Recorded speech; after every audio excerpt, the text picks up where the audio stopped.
Hello everyone, स्वागत है आप सब लोग का पीसीएसवाई तरुण में। जैसे कि आप सभी को पता है कि हम एमपीपीएससी प्रीलिम्स की टेस्ट सीरीज लगा रहे हैं और आकार की टेस्ट सीरीज लगा रहे हैं। बहुत सारी हमारे एग्जाम्स की टेस्ट सीरीज लगी है, लेकिन कल थोड़ा सा कमेंट मैंने पढ़े, तो कमेंट तो मैं सभी पढ़ता हूँ, हालांकि तुरंत जवाब भी देने की कोशिश करता हूँ। बट लेकिन एक जेन्युइन मतलब स्टूडेंट ने बोला कि मतलब साइंस और टेक्नोलॉजी की अगर वीडियो बनाओ तो वो ज़्यादा बेस्ट रहेगा, तो उस पर वीडियो लाएगा। तो मैंने कहा सबसे पहले इसी पर लाते हैं, क्योंकि इस पर अभी तक वीडियो आई भी नहीं थी, है ना। जैसे वैसे अदरवाइज मैं हिस्ट्री पे लाना चाहता था, लेकिन जब साइंस टेक्नोलॉजी की जब डिमांड आई तो फिर मैंने ये भी सोचा कि इस पर ही सबसे पहले लाई जाए, क्योंकि अभी तक आई भी नहीं थी इसलिए। खैर, बात करेंगे साइंस या टेक्नोलॉजी की आज की हमारी जो टेस्ट सीरीज होगी, लेकिन उससे पहले एक जो अनाउंसमेंट है आज उसको इस हर वीडियो में रिपीट करता हूँ, ये भी है कि प्रत्येक टेस्ट सीरीज में 100 क्वेश्चन होते हैं और 100 क्वेश्चनों में से मैं एक क्वेश्चन आपसे पूछता हूँ हर वीडियो में। प्रत्येक हर वीडियो का आपको 30 टेस्ट है, टोटल 30 टेस्ट सीरीज है। टोटल 30 सीरीज में आपको प्रत्येक टेस्ट सीरीज जो भी मैं क्वेश्चन पूछता हूँ उसका आंसर आपको कमेंट में देना होता है, और जो व्यक्ति, चाहे वो गर्ल्स हो या बॉयज हो, जो व्यक्ति सही आंसर 30 के 30 टेस्ट सीरीज में देगा उसको, उससे बात करके हम उसको गिफ्ट पहुंचाएंगे उसके एड्रेस पर। ये मेरा वादा रहा था। शुरुआत करेंगे आज के हम पहले क्वेश्चन से, लेकिन जल्दी से चैनल पे नए हो सब्सक्राइब लाइक शेयर करके बेल आइकन प्रेस कर लेना, और इतना मोटिवेशन तो आप मुझे दे ही सकते हो। चलिए शुरुआत करें आज आपका पहला क्वेश्चन से। स्पेसएक्स मिशन क्या है? स्पेसएक्स जो मिशन है वह संबंधित है, वह किससे संबंधित है? अंतरिक्ष डॉकिंग तकनीक से संबंधित है, और यह बहुत वेरी वेरी इंपोर्टेंट से रेडी में रखेंगे, क्योंकि अभी चर्चा में बहुत रहा था। तो स्पेसएक्स मिशन की बात करें तो अंतरिक्ष डॉकिंग तकनीक जो होती है उससे यह संबंधित है। डॉकिंग तकनीक क्या होती है, ये सब चीजें आप लोगों ने अपनी टेक्नोलॉजी की क्लास में आपके सर ने पढ़ाई होंगी। बात करेंगे दूसरे क्वेश्चन। युक्त धारा पोर्टल जो है इसरो और किस मंत्रालय से संबंधित है? युक्त धारा पोर्टल की बात हम करें यहां पर तो ग्रामीण विकास मंत्रालय और इसरो ने दोनों लोगों के यह सहयोग से बनी हुई है, संबंधित है। आदित्य L1 का प्रक्षेपण कब किया गया? तो देखो आदित्य जो L1 है ना, उसका प्रक्षेपण आपका 2 सितंबर 2023 को किया गया था। नेक्स्ट पढ़ेंगे, एक तरफ संस्थान है और एक तरफ स्थापना वर्ष है। कौन से संस्थान की स्थापना कब हुई थी इसकी बात कर रहा है। जैसे कि अगर हम यहाँ बात करें डीआरडीओ की, किसकी बात करें? डीआरडीओ की अगर हम बात करें यहाँ पर तो आपकी इसकी स्थापना 1969 को हुई थी, बिल्कुल ठीक है। इसरो की बात की जाए तो इसकी स्थापना 1958 में हुई थी, ये भी सही है। CSIR की बात करें तो 1963 में हुई थी, ये भी ठीक है। और हम बात करें VSSC की तो 1942 में हुई थी। तो सभी सही मिले हुए हैं, तो आप ए नंबर पे टिक लगा दीजिएगा। प्रथम भारतीय उपग्रह आर्यभट्ट को किस रॉकेट के द्वारा लॉन्च किया गया था? देखो प्रथम भारतीय उपग्रह कौन सा था जो आपकी बात किया तो आर्यभट्ट था, लेकिन इसको किससे लॉन्च किया गया था? कॉस्मोस 3M से इसको लॉन्च किया गया था। अच्छा, आपको ये तो पता होगा ना, जो हमारी टेस्ट सीरीज आती है वो दिन में 2 आते हैं। एक सुबह मॉर्निंग में 6 बजे आती है, इवनिंग में आपकी 7 से 8 के बीच में आ जाती है, संभवतः 7 बजे ही आ जाती है ना। तो आर्यभट्ट को किस रॉकेट से? कॉस्मोस 3M से इसको लॉन्च किया गया था। नाविक के संदर्भ में सत्य कथन बताइए। नाविक के बारे में कह रहा है कि जो आधार है उसके बारे में सत्य कथन बताइए, कौन सा यहाँ पर सही है। तो नाविक की बात करी जाए, यह इसरो के द्वारा विकसित एक उपग्रह आधारित वैश्विक नौवहन प्रणाली है। ये क्या, ये सही है? ये आपका गलत है। क्या है? ये आपका गलत है। दूसरा क्वेश्चन है इसी में, यह प्रणाली भारत की क्षेत्रीय सीमा से 1500 किलोमीटर दूर तक की निगरानी करने में सक्षम है। हाँ बिल्कुल, ये बिल्कुल सही बात है। इसमें 3 उपग्रह जियो सिंक्रोनस कक्षा में तथा 4 उपग्रह जियो स्टेशनरी कक्षा में स्थापित किए गए हैं। आपका ये भी गलत हो जाएगा। तो केवल आपका यहाँ इस पॉइंट में दूसरा वाला पॉइंट केवल इसमें सही है। ठीक है, चलिए बात करेंगे नेक्स्ट हम क्वेश्चन की। निम्नलिखित में से कौन सी मिसाइल सतह से सतह पर मार नहीं कर सकती? बात देखो, ये नहीं पूछा है सतह से सतह पर मार करने वाली कौन सी मिसाइल है, ये सभी को पता होता है अक्सर, लेकिन पूछ लिया है कि इन चारों में ऐसी कौन सी मिसाइल है जो सतह से सतह पर मार नहीं कर सकती है। बाकी 3 कर सकती है। पृथ्वी की बात किया सतह से सतह पर मार करती है, अग्नि आपकी सतह से सतह पर, और निर्भय भी आपकी सतह से सतह पर। लेकिन अस्त्र की बात करें, ये आपकी सतह से सतह पर मार नहीं करती है, क्योंकि जो आपके अस्त्र है, जो मिसाइलों को 3 भागों में इसको बांटा जा सकता है। ठीक है, खैर चलिए नेक्स्ट क्वेश्चन की बात करते हैं। अशुम्लित युग का चयन कीजिए। अशुम्लित युग का मतलब इन चारों ऑप्शन में एक क्वेश्चन गलत है, 3 सही है। अब इसमें गलत कौन सा है इसकी बात कर देते हैं। बार्क की बात की जाए ट्राम्बे में है, बिल्कुल ठीक है। अगर हम बात करें IGCAR की तो भैया इसका जो है देहरादून में नहीं है, तो फिर कहां पर है आपका? इसका बात की जाए तो कलपक्कम में है। कहां पर है? कलपक्कम में है। कल्पक्कम कहाँ पर है, अगर किसी को पता नहीं है तो तमिलनाडु में है, तो आपका बी वाला ऑप्शन गलत था। अगर हम बात करें बीईसीसी की तो कोलकाता में है, ये सही है। अगर हम बात करें आरआरसीएटी की तो यह इंदौर में है। अब इंदौर वाले इंपोर्टेंट है क्योंकि हो सकता है सिविल एक ही पूछ ली जाए, तो आरआरसीएटी क्या है, इंदौर में है। इसरो के द्वारा प्रक्षेपित प्रोबा 3 मिशन का संबंध किस एजेंसी है? देखो इसरो के द्वारा जब प्रक्षेपित हुआ था ना प्रोबा 3 एजेंसी, लेकिन उसका मिशन बात कर रहा है वह किस एजेंसी से संबंधित है, तो इस मिशन की बात करें तो यह ईएसए, कौन सी, ईएसए की यूरोपीय अंतरिक्ष एजेंसी है, उससे संबंधित है। इतना तो आपको ध्यान रखना होगा कि शॉर्टकट में उसको क्या बोलते हैं और पूर्ण फुल फॉर्म क्या है। भारतीय उपग्रह, जो भारतीय राष्ट्रीय उपग्रह इनसैट प्रणाली की बात करें, इसका संयुक्त प्रयास क्या है? तो इसका संयुक्त प्रयास, ज्वाइंट में प्रयास क्या रहा है, इसका क्या है? हम देखें अंतरिक्ष विभाग से संबंधित हाँ है, दूरसंचार से विभाग की संबंधित ये भी है, भारतीय मौसम विभाग संबंधित ये भी है, आकाशवाणी से संबंधित ये भी है और दूरदर्शन संबंधित। तो आप कहोगे पांचों ऑप्शन आपके बिल्कुल यहाँ पर सही हैं। भारतीय राष्ट्रीय उपग्रह इनसैट से सभी का संयुक्त रूप से प्रयास है, टी पट्टिक लगा देना है। शक्ति 98 योजना की सफलता शक्ति 98 योजना की सफलता में किसका योगदान था? तो आप शक्ति 98 जो योजना थी उसमें कह रहा सफलता में किन किन का योगदान है? आर चिदम्बरम सर का था, एपीजे अब्दुल कलाम सर का था, अनिल काकोदकर का था, तो तीनों व्यक्ति का था। तो आप कहोगे डी वाला ऑप्शन यहाँ पर सही है। अगर हम शक्ति 98 मिशन की बात करें तो इसके जो स्थापित है कब हुआ था? अगर अब किसी को पता है तो बता सकता है, 1998 में परीक्षण किया गया था। थोड़ा सा इसको ध्यान रख लीजिएगा। चलिए नेक्स्ट बात करेंगे यहाँ पर, Tata institute of fundamental research की स्थापना का श्रेय किसे दिया जाता है? देखो टाटा इंस्टीट्यूट ऑफ फंडामेंटल जो रिसर्च की स्थापना का श्रेय है ना, वो किस व्यक्ति को दिया जाता है? होमी जे भाभा को। किसको? ए ऑप्शन सही है, होमी जे भाभा जी को दिया जाता है। नेक्स्ट आता है कि सुमेलित युग्म का चयन कीजिए। इन चारों में से एक सही है, 3 गलत है। सही वाला कौन सा है उसकी बात करते हैं। केगा परमाणु संयंत्र आपका कर्नाटक राज्य में स्थित है। कहां पर? कर्नाटक राज्य में स्थित है। रावत भाटा परमाणु संयंत्र की बात करें, कहां से? रावत भाटा परमाणु संयंत्र की बात करें तो यह उत्तर प्रदेश में नहीं है, ये आपका राजस्थान में है। अगर हम बात करें तारापुर परमाणु संयंत्र की, तो तारापुर परमाणु संयंत्र आपका कहां पर है? बिहार में नहीं है, फिर कहां पर है? फिर आपका महाराष्ट्र राज्य में है ना। और अगर हम बात करें नरोरा परमाणु आपके संयंत्र की, तो आपका नरोरा राजस्थान में नहीं है, ये आपका उत्तर प्रदेश में है। तो इस हिसाब से देखा जाए तो केवल आपका सी वाला सही था, बाकी मैंने बता दिए हैं। निम्नलिखित में से कौन सा अंटार्कटिक क्षेत्र में भारत का अनुसंधान स्टेशन नहीं है? देखो ये चारों जो नाम दिख रहे हैं ना, इनमें से एक ऐसा स्टेशन है जो अंटार्कटिका पर नहीं है, बाकी भारत के 3 हैं। अब इनमें से कौन कौन से हैं ये आपको पता हो तो फिर नहीं है वाला पता लग जाएगा। दक्षिण गंगोत्री है, मैत्री नाम से है और भारती नाम से है। हिमाद्री नाम से ऐसा कोई अंटार्कटिका पर भारत की तरफ से कोई भी अनुसंधान का स्टेशन नहीं है। जीपीएस का उपयोग है, जीपीएस का किसका उपयोग किया जाता है? मैपिंग के लिए करते हैं हम, नेविगेशन के लिए करते हैं और ट्रैकिंग के लिए करते हैं। तो उपयुक्त में से डी, क्योंकि हम चारों चीजों के लिए जीपीएस का प्रयोग करते हैं। बराक जो मिसाइल है उसका विकास भारत ने किस देश के साथ मिलकर किया है? देखो बराक देश का जो मिसाइल है ना, वो है इजराइल देश के साथ के सहयोग करके विकास किया गया है। अश्विन एवं प्रद्युम्न क्या है? अश्विन एवं प्रद्युम्न की बात करें यह क्या है? यह भैया मिसाइल डिफेंस सिस्टम है। क्या है? मिसाइल डिफेंस सिस्टम है। चलिए आईसीएआर का मुख्यालय कहां है? आईसीएआर का मुख्यालय की बात कर रहा है, नई दिल्ली में है। वर्क हॉर्स ऑफ इसरो क्या है? वर्क हॉर्स ऑफ इसरो के नाम से विख्यात है। क्या विख्यात है? तो वर्क हॉर्स ऑफ जो इसरो के नाम से विख्यात है ना, वो आपका जो आपका क्या विख्यात है? आपका पीएसएलवी विख्यात है। क्या? पीएसएलवी विख्यात है, वर्क हॉर्स ऑफ इसरो के नाम से, ध्यान रखिएगा। मतलब कि इसरो का जो है आपका हॉर्स कही जाती है पीएसएलवी, बहुत इंपॉर्टेंट है पीएसएलवी, है ना। पोलर सैटेलाइट लॉन्च व्हीकल, जो कि भारत की क्या है? भारत की 3री पीढ़ी की लॉन्च व्हीकल है, ये तो आपको पता होना चाहिए। नमो 108 किसकी किस्म है? देखो ऐसे क्वेश्चन बड़ा फंसाते हैं कि नमो 108 किसकी किस्म है। अगर पूछा जाए कलम की किस्म है, किसकी? कमल की, सॉरी हमें कलम की, कमल की, है ना, कमल की किस्म है नमो 108। निम्नलिखित कथनों पर सत्य विकल्प का चयन कीजिए। इनमें से चारों ऑप्शन में एक सही है, 3 गलत है। अगर हम सही वाले को ढूंढें, विषाणु की खोज जो है इवानोस्की की की थी। किसने? इवानोस्की ने की थी। इवानोस्की ने विषाणु की खोज की थी। आपका सी ऑप्शन सही है, बाकी ऑप्शन आपके गलत है।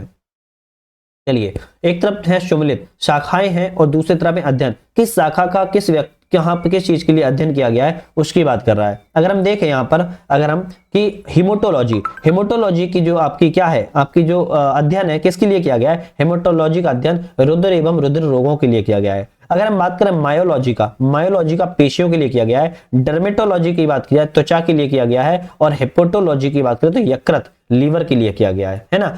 मतलब कि यकृत को क्या कहते हैं, लीवर कहते हैं। त्वचा को क्या कहते हैं, स्किन कहते हैं, है ना। ये तो पता है। पेशियों को मसल्स कहते हैं और इसको रुधिर को ब्लड कहते हैं। तो आपका ऑप्शन यहाँ पर बी वाला सही है।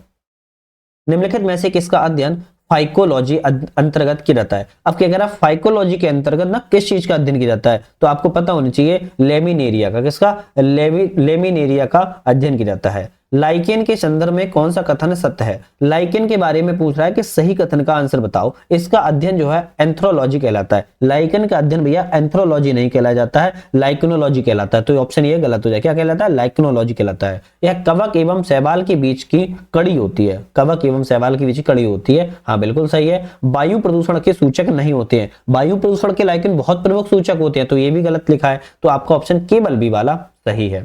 दही में कौन सा अम्ल पाया जाता है। देखो बहुत सिंपल क्वेश्चन है। दही में लैक्टिक अम्ल पाया जाता है। ये मत सोचना मुझे क्वेश्चन पूछना है मैं भूल गया हूं, मुझे याद है, मुझे पूछना है ना, मैं डेली पूछता हूं। दही में कौन सा अम्ल पाया जाता है, दही में लैक्टिक अम्ल पाया जाता है। आधुनिक आवर्त सारणी किसने प्रस्तुत की थी, तो आधुनिक सावर्त सारणी की बात करें मौशले के द्वारा प्रस्तुत की गई थी। ऑर्सेनिक 74 का उपयोग किसके लिए किया जाता है। ऑर्सेनिक जो 74 उपयोग है ना, ट्यूमर की उपस्थिति का निर्धारण के लिए किया जाता है। किसकी, ट्यूमर की उपस्थिति का निर्धारण के लिए। चलिए नेक्स्ट क्वेश्चन करेंगे बात। जब ध्वनि एक माध्यम से दूसरे माध्यम में प्रवेश करती है तो निम्नलिखित में से क्या अपरिवर्तित रहता है। जब ध्वनि की बात कर रहा है, जो ध्वनि होती है ना एक माध्यम से दूसरे माध्यम में प्रवेश करेगी तो उसको में क्या अपरिवर्तित रहता है। अगर कभी आ जाए ऐसा क्वेश्चन तो क्या कहोगे, आवृत्ति अपरिवर्तित रहती है। क्या, जो फ्रीक्वेंसी होती है वो अपरिवर्तित रहती है। अशुम्लित युग्म का चयन कीजिए। एक तरफ कण है और एक तरफ खोज करता है। किस कण की खोज किस खोजकर्ता के द्वारा की गई है उसकी बात कर रहा है। अच्छा आप लोग कमेंट करके मुझे अभी आज बता दीजिएगा इस वीडियो के माध्यम से। मैं फास्ट तो नहीं बोलता हूं,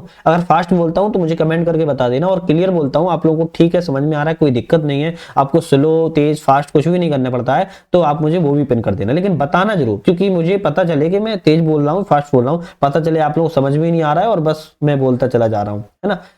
पढ़ाना भी है तो कम से कम सही से आप लोगों को चीजें क्लियरफाई हो सके। कण और खोजकर्ता की बात करेंगे, और एक ऐसा चीज है इन चारों में से जो गलत है, कौन सा है उसको हम देख लेंगे। लेकिन बात करें पॉजिट्रॉन, पॉजिट्रॉन की खोज पाउली ने की थी, है ना, पाउली ने की थी, नहीं की थी पाउली ने, फिर किसने की थी, आपकी जो आपकी पॉजिट्रॉन की खोज आपकी एंडरसन के द्वारा की गई थी, एंडरसन के द्वारा की गई थी, ध्यान रखिएगा। इलेक्ट्रॉन की खोज आपका किसने की थी, थॉमसन ने की थी। फोटोन की खोज आपका आइंस्टीन ने की थी। न्यूट्रॉन की खोज आपकी चैडविक ने की थी। तो आपका बी ए वाला जी ऑप्शन गलत था, जो कि मैंने आपका सही कर दिया है। हाइड्रोजन बम किस सिद्धांत का कार्य करता है। हाइड्रोजन बम की बात कर रहा है, नाभिकीय संलयन के सिद्धांत पर यह कार्य करता है। किस पर, नाभिकीय संलयन। वायुमंडल में व्याप्त जो आर्द्रता का मापन है वह किस यंत्र के द्वारा किया जाता है, आपकी हाइग्रोमीटर, कौन सी, हाइग्रोमीटर के द्वारा नापा जाता है। मध्य प्रदेश राज्य आपदा प्रबंधन प्राधिकरण का गठन कब किया गया था, तो मध्य प्रदेश में जो आपदा प्रबंधन प्राधिकरण का गठन है ना, आपकी 5 सितंबर 2007 को किया गया था। निम्नलिखित में से कौन सा कथन असत्य है। एक ऑप्शन ऐसा है इनमें से गलत है, कौन सा है देख लेते हैं। रियो शिखर सम्मेलन 1992 में हुआ, ठीक है, यह पर्यावरण और विकास पर संयुक्त राष्ट्र सम्मेलन है, हाँ बिल्कुल सही है। ग्रीन हाउस गैस उत्सर्जन को कम करने के लिए क्योटो प्रोटोकॉल 1997 में अपनाया गया, वर्ष 2010 में इसको लागू किया गया। नहीं, ये तो गलत हो जाएगा, है ना, क्या हो जाएगा, गलत हो जाएगा, क्योंकि भैया ग्रीन हाउस गैस उत्सर्जन के लिए जो कम करने के लिए क्योटो प्रोटोकॉल 1997 में अपनाया गया, ये तो बात ठीक है, लेकिन यह वर्ष 2010 में लागू नहीं किया गया, बल्कि 2005 में इसको लागू किया गया था। तो आपका बी वाला ऑप्शन तो गलत है। और ऑप्शन बढ़ेंगे, साइट्स वन जीवों एवं वनस्पतियों की जो लुप्तप्राय प्रजातियां हैं उनके लिए अंतरराष्ट्रीय व्यापार पर एक सम्मेलन है, बिल्कुल बात ठीक है। हरित जलवायु कोष की स्थापना का निर्णय कानकून सम्मेलन 2010 में किया गया, ये भी सही है। तो बी वाला ऑप्शन आपका गलत था। इको मार्क चिन्ह निम्नलिखित में से किससे संबंधित है। बात कर रहा है जो इको मार्क सिंबल होता है ना, वह किस चीज से संबंधित होता है, वह पर्यावरण के अनुकूल जो उत्पाद होते हैं ना उनके लिए, तो इको फ्रेंडली प्रोडक्ट्स के लिए इको मार्क जो चिन्ह है वह लागू किया जाता है। चलिए नेक्स्ट बढ़ेंगे। भारत में वायु प्रदूषण निवारण एवं नियंत्रण अधिनियम किस वर्ष अधिनियमित किया गया था। तो आप बोलोगे किस वर्ष अधिनियमित किया गया था, तो आप क्या कहोगे, एक मिनट, हाँ ठीक है, नेक्स्ट स्लाइड आएगी। भारत में वायु जो प्रदूषण निवारण नियंत्रण एवं अधिनियम है वह किस वर्ष पारित किया गया था? तो आपका 1981 1981 में पारित किया गया था। केंद्रीय प्रदूषण नियंत्रण बोर्ड की स्थापना किस अधिनियम के तहत की गई? तो केंद्रीय प्रदूषण नियंत्रण बोर्ड की स्थापना की बात कर रहा है आप, किस अधिनियम के तहत? जल प्रदूषण निवारण अधिनियम के तहत इसकी स्थापना को किया गया था। एनजीटी वर्तमान अध्यक्ष कौन है? एनजीटी की मतलब क्या है? नेशनल ग्रीन ट्रिब्यूनल की बात कर रहा है। इसके वर्तमान अध्यक्ष कौन है? प्रकाश श्रीवास्तव जी इसके वर्तमान अध्यक्ष हैं। आपदा प्रबंधन हेतु कौन सा मंत्रालय जिम्मेदार होता है? आपदा डिजास्टर मैनेजमेंट की बात कर रहा है, इसके लिए कौन सा मंत्रालय जिम्मेदार होता है? गृह मंत्रालय जिम्मेदार होता है। कौन? गृह मंत्रालय जिम्मेदार होता है। जिला आपदा प्रबंधन प्राधिकरण की अध्यक्षता कौन करता है? देखो कितना बढ़िया क्वेश्चन है कि जिला प्रबंधन जो प्राधिकरण है उसकी अध्यक्षता की बात कर रहा है जिला कलेक्टर करता है। हिंद महासागर में किस वर्ष सुनामी आई थी? हिंद महासागर की सुनामी बात कर रहा है 2004 में आई थी। आपदा प्रबंधन की अवस्था को सही क्रम में व्यवस्थित कीजिए। आपदा प्रबंधन की अवस्था पूछ लिया है, सही कैसे करेंगे? सबसे पहले क्या देखेंगे? पूर्वानुमान की अवस्था देखेंगे, बिल्कुल बात ठीक है, तो एक नंबर पे इसको रख लेते हैं। फिर उसके बाद क्या देखेंगे? उसके बाद देखेंगे हम सहभागिता अवस्था। क्या देखेंगे? सबका साथ सबका विकास वाली अवस्था, तो इस 2 नंबर पर रखेंगे। उसके बाद पुनः प्राप्ति की अवस्था देखेंगे जिसको 3 नंबर पर। तो 1 3 और 2 आप किस में देखोगे? 1 3 2 डी वाले पे टिक लगाओगे। ठीक है, चलिए नेक्स्ट पढ़ेंगे हम। यहां पर बात करेंगे पर्यावरण सम्मेलन है और उनका वर्ष है। पर्यावरण सम्मेलन और वर्ष की बात कर रहा है, कौन सा सम्मेलन कब किस वर्ष में हुआ था? जैसे कार्टाजीना प्रोटोकॉल की बात करें 2000 में हुआ था। हम बात की जाए कि मॉर्टियन प्रोटोकॉल की आपका 1987 में हुआ था। जैव विविधता पर कन्वेंशन की बात करें तो 1992 में हुआ और रामसर कन्वेंशन आपका 2 फरवरी 1971 को हुआ। आपका ऑप्शन डी वाला यहाँ पर सही है।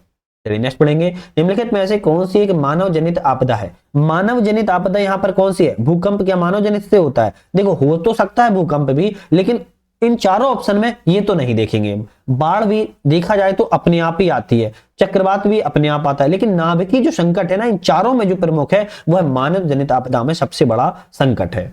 विश्व वन्यजीव सप्ताह कब मनाता है? देखो विश्व वन्यजीव सप्ताह की बात कर रहा है, अक्टूबर के जो पहला सप्ताह होता है ना, उसी को विश्व वन्यजीव सप्ताह के रूप में मनाते हैं। भारत के जैव विविधता हॉटस्पॉट, भारत के जैव विविधता हॉटस्पॉट इनमें से कौन से हैं? सुंडालैंड, इंडो बर्मा और पश्चिमी घाट। आप कहोगे भैया आपके सभी आपके क्या है? जैव विविधता भारत के हॉटस्पॉट है। आपदा प्रबंधन संस्थान भोपाल की स्थापना कब की गई? देखो एक क्वेश्चन से 2 क्वेश्चन क्लियर होते हैं। कैसे होते हैं? आपदा प्रबंधन संस्थान की स्थापना कहाँ की गई? भोपाल में की गई। अब पूछ लिया जाए कब की गई, तो 1987 में की गई। एक बारे में असत्य युग्म का चयन कीजिए। इन चारों में एक गलत है। कैसे? बायोस्फीयर रिजर्व है और संबंधित राज्य है, मतलब कौन सा बायोस्फीयर रिजर्व किस राज्य में स्थित है? 3 सही 1 गलत। कौन सा गलत है उसको देख लेंगे हम। अगर हम देखें शीत मरुस्थल, शीत मरुस्थल भैया आपका जम्मू कश्मीर में नहीं है। शीत मरुस्थल आपका कहां पर है? शीत मरुस्थल आपका हिमाचल में है, हिमाचल प्रदेश में है। तो इसको कोल्ड रिजल्ट आपका कहां पर है? हिमाचल प्रदेश में। तो आपका ये वाला गलत था जो कि सही कर दिया। नंदा देवी उत्तराखंड में, बिल्कुल ठीक है। दिहांग दिबांग आपका अरुणाचल प्रदेश में भी ठीक है। सुंदरबन आपका पश्चिम बंगाल में है। फ्लोराइड प्रदूषण मुख्य रूप से मानव शरीर के किस भाग को प्रभावित करते हैं? देखो कुछ ऐसे प्रदूषण होते हैं जो मानव शरीर को बहुत प्रभावित करते हैं, इसी के तहत एक फ्लोराइड। अब फ्लोराइड की बात करें तो आप बहुत से लोग समझ रहे लीवर को, किडनी को, लेकिन नहीं, दांतों को फ्लोराइड जो प्रदूषण होते हैं सबसे ज्यादा प्रभावित करते हैं, है ना, सबसे ज्यादा टीथ को। निम्नलिखित में से कौन सा आपदा पूर्व अवस्था का उद्देश्य नहीं है? मतलब यहाँ पे पूछ लिया कि आपदा से पहले की जो अवस्था होती है इनमें से कौन सी नहीं है, कौन सी नहीं है, ये बात इसमें कर ली है। तो यहां पर हम क्या बताएंगे कौन सी नहीं है आपकी? यहां पर आपदा पुनर्वास। आपदा पुनर्वास आपदा से पहले नहीं होता है। आपदा पुनर्वास जब आपदा हो चुकी होती है, आपदा जब हो चुकी होती है तब उसके बाद ही तो पुनर्वास करेंगे ना हम, पहले कैसे कर सकते हैं, है ना। प्रकोप को आने से रोकना ये पहले करेंगे। संभावित प्रतिकूल प्रभावों को न्यूनतम करना ये भी पहले करेंगे। क्षेत्र विशेष के समुदाय को संभावित आपदा से निपटने के लिए मानसिक रूप से तैयार करना ये भी करेंगे। तो बी सी डी आपदा से पूर्व की अवस्थाओं में इसका उद्देश्य है, लेकिन आपदा पुनर्वास आपदा के बाद होने वाले पुनर्वास को हम कहते हैं आपदा पुनर्वास। तो इसको ध्यान रखिएगा, ठीक है। चलिए यहां पर क्वेश्चन आता है कि सम्मिलित है अधिनियम और अधिनियम वर्ष। सम्मिलित करना है, एक तरफ अधिनियम है और एक्ट है और एक तरफ है इनके वर्ष। क्या है, वर्ष है। देख लेते हैं कैसे करेंगे। वन जीव अगर हम संरक्षण की बात करें तो 1972 संबंधित है। पर्यावरण संरक्षण की बात करें 1986 संबंधित है। ध्वनि प्रदूषण नियम की बात अगर हम कर ली जाए तो 2000 से संबंधित है। और जल प्रदूषण के लिए बात की जाए तो 1974 है। आपका ऑप्शन यहाँ पर कौन सा जाएगा, बी वाले पे आप टिक लगा दोगे। विश्व वायु गुणवत्ता रिपोर्ट 2023 के अनुसार दुनिया की सबसे प्रदूषित राजधानी कौन सी है। तो दुनिया की सबसे प्रदूषित, दुनिया की सबसे, वर्ल्ड एयर क्वालिटी रिपोर्ट के अनुसार बात करना है कि most populated capital in the world कौन सी है आपकी। आप क्या कहोगे, यहां पर नई दिल्ली है। बहुत सारे लोग इस्लामाबाद सोच रहे होंगे, है ना, नई दिल्ली है। BS6 मानक कब से लागू हुए हैं। अब भाई ये इंपोर्टेंट हो सकता है, BS6 जो मानक है आपके अप्रैल 2020 से लागू हो चुके हैं, ध्यान रखिएगा। की स्टोन प्रजातियां हैं। की स्टोन प्रजातियां कैसी होती हैं, प्रजातियों को जो अपने और अन्य प्रजातियों के लिए भौतिक आवास बनाने, संशोधित करने, बनाए रखने के लिए अपने समुदाय को प्रभावित करती हैं, उनको हम की स्टोन प्रजातियों की श्रेणी में रखते हैं। चलिए नेक्स्ट पढ़ेंगे। राष्ट्रीय जैव विविधता प्राधिकरण का मुख्यालय कहाँ है। राष्ट्रीय जैव विविधता प्राधिकरण का मुख्यालय बात कर रहा है चेन्नई में स्थित है। देखो 55 नंबर क्वेश्चन पर आ गए, लेकिन आप लोगों ने मोटिवेशन बिल्कुल भी नहीं देते हो, तो दिया करो। चैनल को लाइक शेयर सब्सक्राइब शेयर कर दीजिए करो। साथ में आपका कोई क्वेश्चन है तो आप मुझे कमेंट भी कर सकते हो, और कमेंट करने के साथ साथ आपको तुरंत रिप्लाई भी देता हूँ। हमारा ऐप भी आ चुका है जिसका नाम है नट लर्निंग ऐप। डिस्क्रिप्शन में लिंक है, लिंक से डाउनलोड कर सकते हो। नट लर्निंग ऐप को आप लोग प्ले स्टोर से भी डाउनलोड कर सकते हो। क्वेश्चन की बात करेंगे, निम्नलिखित कथनों में से कौन सा सत्य है, उनको विकल्प बताइए। इन चारों ऑप्शन में आपका एक सही ऑप्शन है, कौन सा है। बात करें सर्वाधिक जैव विविधता उष्णकटिबंधीय वर्षा वनों में पाई जाती है, बिल्कुल बात ठीक है। इस क्षेत्र का विस्तार मतलब कि उष्णकटिबंधीय वर्षा वनों का विस्तार 10 डिग्री उत्तरी 10 डिग्री दक्षिणी अक्षांशों के मध्य में पाया जाता है, ये भी सही है। इसका कारण क्या है, तो वर्ष भर उच्च तापमान रहता है और वर्षा होती है उच्च, तो ये भी सही है। तो आप कहोगे डी वाला, क्योंकि सभी आपसे ऑप्शन सही है। अंतरराष्ट्रीय जैव विविधता दिवस कब मनाया जाता है। अंतरराष्ट्रीय जैव विविधता दिवस 22 मई को मनाया जाता है। सुपोषण का संबंध किससे है। सुपोषण की बात कर रहा है तो यहां पर सुपोषण का संबंध जलीय स्रोतों से होता है। किससे, जलीय स्रोतों से होता है। एक तरफ संस्थान है और एक तरफ स्थान है, इन चारों में से सही ऑप्शन ढूंढना है कौन सा है। तो हम बात करें राष्ट्रीय पर्यावरण स्वास्थ्य अनुसंधान संस्थान की स्थापना भोपाल में की गई है। कहां पर, बी ऑप्शन आपका सही है। राष्ट्रीय स्वास्थ्य नेशनल इंस्टीट्यूट ऑफ फॉर आपकी रिसर्च इन्वायरमेंटल हेल्थ की बात की जाए तो भोपाल में इसकी स्थापना को किया गया है। आप इसको थोड़ा सा ध्यान रखिएगा। चलिए बात करेंगे, कौन पश्चिमी घाट परितंत्र विशेषज्ञ पैनल के अध्यक्ष रहे हैं। देखो पश्चिमी घाट परितंत्र विशेषज्ञ के अध्यक्ष पैनल की बात कर रहा है तो प्रोफेसर माधव गाडगिल सर रहे हैं। कौन, प्रोफेसर माधव गाडगिल सर है। किगाली समझौता कब हुआ। किगाली समझौता भैया आपका वर्ष 2016 में हुआ है। कब हुआ है, 2016 में हुआ है। चलिए बात करेंगे यहाँ पर अशुमलित, एक यहाँ पर गलत है, बाकी तीन आपके सही हैं। हम देख लेते हैं यहाँ पर कौन सा गलत है। WWF की बात करें तो वर्ल्ड वाइल्ड लाइफ फंड, बिल्कुल ठीक है ये तो। IPCC की बात की जाए, IPCC की बात करें international panel on climate change, नहीं ये तो गलत हो जाएगा। क्यों, क्योंकि international panel on climate change IPCC का क्या रहेगा, IPCC का, चलो इसको अभी बताते हैं। UNEP की बात करें तो यूनाइटेड नेशन एनवायरनमेंट प्रोग्राम, बिल्कुल ठीक है। UNFCCC की बात करें तो United nation framework convention on climate change है। लेकिन IPCC की अगर हम बात करें तो यहां पर क्या रहेगा, IPCC का inter governmental panel on climate change रहेगा। आपका क्या रहेगा, ध्यान रखिएगा, inter governmental panel on climate change आपका रहेगा, और 1988 में बना था। तो आपका बी वाला ऑप्शन यहां पर गलत है। चारागाह पारिस्थितिक तंत्र में ऊर्जा का पिरामिड होता है। देखो चारागाह पारिस्थितिक तंत्र होता है ना, उसमें ऊर्जा का पिरामिड सीधा बनता है। कैसा, सीधा बनता है। मैंग्रोव वन के संदर्भ में बताइए कौन सा कथन सत्य है। मैंग्रोव के बारे में कह रहा है कि सत्य कथन बताओ। ये वनस्पति जो होते हैं खारे पानी में जीवित रह सकते हैं, बिल्कुल ठीक है। ये अंडमान और निकोबार द्वीप समूह में पाई जाती है, ये भी सही है। सुंदरी इस प्रकार की वनस्पति की महत्वपूर्ण प्रजाति है, ये भी सही है। तो आप कहोगे डी वाले हैं, क्योंकि मैंग्रोव के बारे में तीनों चीजें सही है। नगरीकरण एवं औद्योगिकरण हानिकारक है। नगरीकरण और औद्योगिकरण किस लिए हानिकारक है। अगर हम बात करें संतुलित विकास के लिए, हाँ हानिकारक है। पर्यावरण पारिस्थितिकी के लिए, हाँ हानिकारक है। जैव विविधता के संरक्षण के लिए, हाँ हानिकारक है। तो आप कहोगे तीनों ही चीजों के लिए नगरीकरण और औद्योगिकरण हानिकारक है, और उपरोक्त सी। प्रोजेक्ट हैं और वर्ष हैं और सम्मिलित करना है कि कौन सा प्रोजेक्ट कब यहाँ पर क्या हुआ था, स्टेबल हुआ था। अगर हम एक यहां पर सही है बात करें, लेकिन हम गेंडा संरक्षण की, अगर हम गेंडा संरक्षण की बात करें तो इसकी स्थापना 87 में हुई थी, बिल्कुल ठीक है। कछुआ संरक्षण की बात करें, इसकी स्थापना आपकी 1975 में हुई थी, ठीक है। गिद्ध संरक्षण की बात करें तो इसकी स्थापना 2006 में हुई थी, ये भी ठीक है। हाथी संरक्षण की बात करें तो इसकी स्थापना 1992 में हुई थी। तो यहां पर आप कहोगे यहां वाला सी वाला सही था, बाकी मैंने सही बता दिए हैं। चलिए नेक्स्ट बढ़ेंगे हम। निम्नलिखित में से कौन सा समूह सतत विकास की अवधारणा को दर्शाता है? देखो सतत विकास, सस्टेनेबल डेवलपमेंट की अवधारणा को दर्शाने वाले इनमें से कौन कौन से समूह या कारक हैं, इनमें से बताना है। सौर ऊर्जा को बढ़ावा, हाँ सतत विकास की अवधारणा को दर्शाता है। तापीय ऊर्जा को बढ़ावा, ये नहीं दर्शाता है। फसल चक्रण को अपनाना, ये दर्शाता है। बात की जाए कचरे का पुनर्चक्रण, ये भी दर्शाता है। और निर्वनीकरण, ये नहीं दर्शाता। तो 1, 3 और 4, 1, 3, 4 आपका ए वाला ऑप्शन सही है। सतत विकास की अवधारणा संबंधित है, सतत विकास की अवधारणा आपकी किससे? नवनियतिवाद से संबंधित है। सतत विकास लक्ष्यों को कब तक प्राप्त करने का लक्ष्य रखा गया है? सतत विकास को कह रहा है कि कब तक प्राप्त करने का लक्ष्य रखा गया है? 2030 तक। चलिए नेक्स्ट आता है कि एसडीजी और लक्ष्य और सम्मिलित बताइए इनमें से एक सम्मिलित कौन सा है। तो यहां पर बात करें 7 नंबर की, एसडीजी 7 है ना, क्या है? एसडीजी आपकी बात करें 7 की सस्ती और टिकाऊ ऊर्जा है। क्या है? सस्ती और टिकाऊ ऊर्जा संबंधित है। आपका केवल यहां पर डी वाला ऑप्शन सही है, बाकी ऑप्शन आपके यहां पर गलत है। अगर हम मिलाएं, अगर हम थोड़ा सा देख भी लें कि 3 नंबर किससे संबंधित है, 3 नंबर में आपका अच्छा स्वास्थ्य और कल्याण है। क्या है? अच्छा स्वास्थ्य और कल्याण। अगर हम बात करें एसडीजी 5 में क्या है? लैंगिक समानता है। अगर हम बात करें एसडीजी 6 में क्या है, तो 6 में आपका रहेगा स्वच्छ जल और स्वच्छता।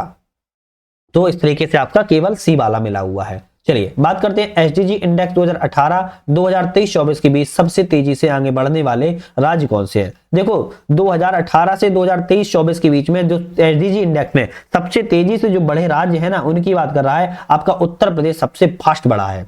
राष्ट्रीय स्वास्थ्य नीति 2017 में जीवन प्रत्याशा को कितना प्राप्त करने का लक्ष्य निर्धारित किया गया है? तो राष्ट्रीय स्वास्थ्य नीति 2017 में जीवन प्रत्याशा को जो लक्ष्य है आपका 70 है। कितना है? 70 है।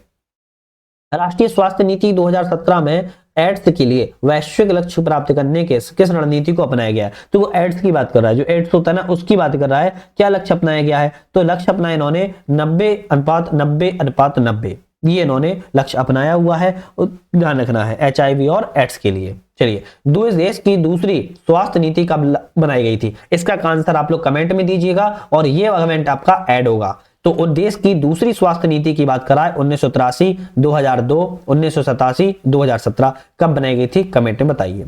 राष्ट्रीय स्वास्थ्य मिशन घटक कौन से हैं? राष्ट्रीय स्वास्थ्य मिशन घटक की बात कर रहा है कि इनमें से कौन कौन से हैं। राष्ट्रीय ग्रामीण स्वास्थ्य मिशन ये है, राष्ट्रीय शहरी स्वास्थ्य मिशन ये भी है, आपकी बात की जाए तृतीयक देखभाल कार्यक्रम ये भी है, स्वास्थ्य चिकित्सा शिक्षा के लिए मानव संसाधन ये भी है। आप कहोगे डी वाला है क्योंकि चारों ऑप्शन आपके सही हैं। चलिए नेक्स्ट पढ़ते हैं। निम्नलिखित में से कौन सा कथन असत्य है? गलत कथन का इन चारों में से एक ऑप्शन बताइए। अगर हम बात करें मिशन इंद्रधनुष कार्यक्रम की शुरुआत 25 दिसंबर 2014 की गई थी, बिल्कुल करेक्ट है, की गई थी। आयुष्मान भारत प्रधानमंत्री जन आरोग्य योजना का शुभारंभ 23 सितंबर 2018 को झारखंड राज्य के रांची से किया गया, ये भी सही है। राष्ट्रीय बाल स्वास्थ्य कार्यक्रम की शुरुआत 2 फरवरी 2019 से की गई, तो ये वाला गलत हो जाएगा क्योंकि फरवरी 2013 से की गई थी। कब की गई थी? 2013 से की गई थी, तो ये वाला आपका गलत था, ये सही हो गया। राष्ट्रीय किशोर स्वास्थ्य कार्यक्रम की शुरुआत 7 जनवरी 2014 को की गई, ये आपका सही है। चलिए नेक्स्ट पढ़ते हैं। ट्रैकोमा रोग शरीर के किस अंग को प्रभावित करते हैं? देखो अभी ट्रैकोमा रोग की बात कर रहा है, किस अंग को प्रभावित करेंगे, तो आप क्या बोलोगे? बताइए क्या बोल दोगे? आंख को। किसको? आंख को प्रभावित करते हैं। कौन सा रोग का कारण वायरस नहीं है? तो वायरस की बात कर रहा है, इनमें से कौन से रोग का कारण नहीं है? बात की जाए, अगर हम बात करें किसकी? प्लेग की, टिटनेस की और आपकी किसकी? टाइफाइड की। ये तीनों आपके 4, 5 और 6 आपके क्या किस रोग के कारण नहीं है? वायरस के कारण नहीं है, जबकि एड्स, सार्स और चेचक आपके वायरस के कारण है। ठीक है, तो आप क्या कहोगे? 4, 5, 6, 4, 5, 6 आपके वायरस के कारण नहीं है, जबकि 1, 2, 3 आपके वायरस के कारण है। कवक के द्वारा होने वाला रोग है। कवक के द्वारा कौन सा रोग होता है? तो यहाँ पर दमा होता है, एथलीट फुट भी होता है और दाद भी होता है। उपरोक्त में से डी, कवक के द्वारा तीनों रोग होते हैं। चलिए सुम्मिलित रोग है और प्रभावित अंग है, उस सुम्मिलित बताना इनमें से कौन सा एक सुम्मिलित सही है। तो इनमें से कौन सा है देख लेते हैं। कालाजार। कालाजार भैया किससे? अस्थि मज्जा से संबंधित है, आपका ए वाला सही है, तो आप कहोगे सी ऑप्शन बिल्कुल आपकी सही है। अगर हम बात करें मलेरिया, मलेरिया से जो प्रभावित अंग होता है, मलेरिया से कौन सा प्रभावित अंग होता है? मलेरिया से आपका प्लीहा एवं आरबीसी आपके प्रभावित होते हैं। पेचिस की बात किया, पेचिस से आपके आंत प्रभावित होती है। और पायरिया की बात किया तो आपके दांत नहीं होते हैं, मसूड़े होते हैं। कौन से? मसूड़े होते हैं। ठीक है, चलिए कौन से स्वास्थ्य के सूचक की श्रेणी के अंतर्गत आते हैं? देखो बात कर रहा है कि स्वास्थ्य की सूचक की श्रेणी के अंतर्गत कौन कौन से पैमाने आते हैं। बात करें, मृत्यु दर आती है, रुग्णता भी आती है, अशक्तता दर भी आती है, पोषण स्तर भी आता है, स्वास्थ्य नीति भी आती है, जीवन की गुणवत्ता भी आती है। तो 6 के 6 ऑप्शन आपके स्वास्थ्य के लिए सूचक के रूप में उपयोग किए जाते हैं। शरीर को ऊर्जा प्रदान करने का कार्य किसका होता है? कार्बोहाइड्रेट का होता है। किसको? कार्बोहाइड्रेट का शरीर को ऊर्जा प्रदान करने का कार्य होता है। रासायनिक के नाम है एक्साइड, और एक्साइड है कमी से होने वाले रोग। किस रासायनिक से नाम है और कमी होती है, उनकी बात कर रहा है। अगर हम बात करें नियासिन की, किसकी? नियासिन की, पेलाग्रेया। कौन सी? पेलाग्रा। पेंटाथोनिक एसिड की बात की जाए तो आपका मंद बुद्धि होना। बायोटीन की बात की जाए तो लकवा होना। और साइनोकोबालिन कोबालमिन की बात किया तो पांडु रोग होना। तो आप यहां पर क्या कहोगे? आपका ऑप्शन यहां पर बी वाला सही है। थोड़ा सा देख लेना है ना, पुष्प करके थोड़ा 19-20 हो सकता है। कौन सा कुपोषण का प्रभाव नहीं है? कुपोषण का प्रभाव कह रहा है इनमें से कौन सा नहीं है? आप कहोगे स्वास्थ्य सुविधाओं का जो अभाव होता है वो कुपोषण का प्रभाव नहीं है, जबकि शारीरिक वृद्धि रुक जाना कुपोषण कारण होती है। प्रतिरक्षा जो तंत्र होती है, जो इम्यूनिटी पावर होती है, उस सिस्टम को कमजोर कारण के संक्रमण खतरा बढ़ जाना ये आपके कुपोषण कारण है। थकान, चिड़चिड़ापन, कमजोरी महसूस होना ये भी आपके कुपोषण का कारण है। चलिए नेक्स्ट बढ़ते हैं हम यहाँ पर। पोषक तत्वों की कमी से होने वाले रोगों को अशुम्लित कीजिए। पोषक तत्वों की कमी से इसमें से कौन सा एक रोग नहीं होता है उसके बारे में आपको बताना है। अगर हम बात करें एनीमिया, लोहित तत्व की कमी, पोषक तत्व से ही कमी से होता है। पोषणात्मक अंधापन, विटामिन ए की कमी, ये पोषक तत्व की कमी से ही होगा। रिकेट्स एवं ऑस्टोपीनिया, विटामिन डी एवं कैल्शियम की कमी, ये आपके पोषक तत्वों से ही होगा। लेकिन गलगंड एवं पोटेशियम की कमी आपकी पोषक तत्वों की कमी से नहीं होते हैं। चलिए, कद के अनुसार वजन में कमी क्या कहलाती है? मान लो आपकी कद की लंबाई ज्यादा है और वजन कम है, तो कद के अनुसार वजन में कमी क्या कहलाती है? आपकी कमी वेस्टिंग कहलाएगी। क्या कहलाएगी? वेस्टिंग। बच्चों में क्वाशीओरकर और मरासमस रोग किसकी कमी के को प्रदर्शित करते हैं? तो बच्चों में होता है क्वाशीओरकर और मरासमस रोग। तो यह किसकी कमी को प्रभावित करते हैं या प्रदर्शित करते हैं? आप कहोगे प्रोटीन की कमी को। किसको? प्रोटीन की कमी को। निम्नलिखित में से किस रोग को डाल्टोनिज्म रोग कहते हैं? डाल्टोनिज्म रोग की बात कर रहा है, किस रोग कहते हैं? वर्णदानता कहते हैं। किसको? कलर ब्लाइंडनेस को कहते हैं। किस आनुवंशिक रोग में चोट लगने पर रक्त का थक्का नहीं जमता है? ऐसा कौन सा जो आनुवंशिक रोग है, अगर चोट लग जाए तो रक्त का थक्का नहीं जमेगा? तो इनमें से कोई नहीं। क्या है? इनमें से ऐसा कोई भी रोग नहीं है। निम्नलिखित में से किस आनुवंशिक रोग में गुणसूत्रों की संख्या 47 नहीं होती है? ऐसा कौन सा आनुवंशिक रोग है जिनमें गुणसूत्रों की जो संख्या है, वो आपकी क्रोमोसोम की जो संख्या होती है 47, वो नहीं पाई जाती है? वो आपका है टर्नर सिंड्रोम। कौन सा? Turner syndrome. इस सिंड्रोम में मनुष्यों के गुणसूत्रों की 18वें जोड़े पर दो के स्थान पर 3 गुणसूत्र हो जाते हैं। तो ऐसा मनुष्यों के गुणसूत्र में क्या है कि 18वें जोड़े पर 2 के स्थान पर 3 गुणसूत्र हो जाते हैं। आपका यहां पर सही ऑप्शन आएगा एडवर्ड। क्या आएगा? एडवर्ड आएगा। मानव आनुवंशिक के संदर्भ में असत्य कथन का विकल्प कीजिए। मानव आनुवंशिकी के बारे में कह रहा है सत्य कथन यहाँ पर। तो गुणसूत्रों में पाए जाने वाले जो आनुवंशिक पदार्थ को जीनोम कहते हैं। बिल्कुल ठीक है, गुणसूत्रों पर जीन पाया जाता है, ये भी सही है। कोशिका द्रव्य के कोशिकांगों में पाए जाने वाले जीन प्लाज्मा जीन कहलाते हैं, भी सही है। आप कहोगे डी ऑप्शन है। ये तीनों ऑप्शन आपके सही है। सिकल सेल एनीमिया से ग्रसित व्यक्ति की लाल रक्त कणिकाओं का आकार हो जाता है। कितना आकार हो जाता है? हंसियाकार। कैसा हो जाता है? हंसियाकार हो जाता है। सिकल सेल एनीमिया जागरूकता दिवस कब मनाया जाता है? ये किसी को पता है? 19 जून को मनाया जाता है। राष्ट्रीय सिकल सेल एनीमिया उन्मूलन मिशन वर्ष कब शुरुआत कब किया गया है? 1 जुलाई 2023 को इसकी शुरुआत की गई है, राष्ट्रीय सिकल सेल एनीमिया उन्मूलन मिशन की। कोशिकाओं को यातायात प्रबंधन किस कोशिकांग को कहते हैं? कोशिकाओं को क्या कह रहा है? यातायात प्रबंधन के लिए किस कोशिकांग को कहेंगे? गोल्जी कॉय को कहा जाता है। किसको? गोल्जी कॉय को। मनुष्य का कशेरुकी दंड कितनी कोशिकाओं से मिलकर बनता है? मनुष्य का जो कशेरुकी दंड होता है ना, वह 33 कोशिकाओं के दंड 33 कोशिकाओं से मिलकर बना होता है। निम्नलिखित में से कौन सा कथन सत्य है? इनमें से सत्य बताना है। तो आरबीसी शरीर की बीमारियों से रक्षा करता है, गलत लिखा है। डब्ल्यूसी अगर बात करें तो O2 का परिवहन, ये भी गलत लिखा है। प्लेटलेट्स की बात करें CO2 का परिवहन, तो इनमें से कोई नहीं आपका, इनमें से कोई भी सही नहीं है। कौन सी ग्रंथि जैविक घड़ी की तरह कार्य करती है? एक ग्रंथि है जो कि जैविक घड़ी की तरह कार्य करती है, पीनियल ग्रंथि उसको कहते हैं। मस्तिष्क का सबसे बड़ा भाग क्या कहलाता है? मस्तिष्क में सबसे बड़ा भाग होता है ना, उसको सेरिब्रम कहते हैं। क्या कहते हैं? सेरिब्रम कहते हैं। ये असुमलित का चयन कीजिए, लास्ट क्वेश्चन है आज का हमारा, मतलब कि इन चारों में से एक गलत ऑप्शन है। कौन सा है? मोनेरा, जीवाणु, नीलहरे शैवाल सही है। प्रोटिस्टा, अमीबा, प्रोटोजोआ, ये भी ठीक है। प्लांटी, प्लांटी आपका भैया ईस्ट मोल्ड नहीं होता है, फिर क्या होता है? प्लांटी जो होता है आपका किससे? प्लांटी शैवाल, मांस, पुष्पीय, असपुष्पीय पौधे से जगत के अंग होते हैं। तो आपका ऑप्शन ये वाला गलत था, जो कि बता दिया।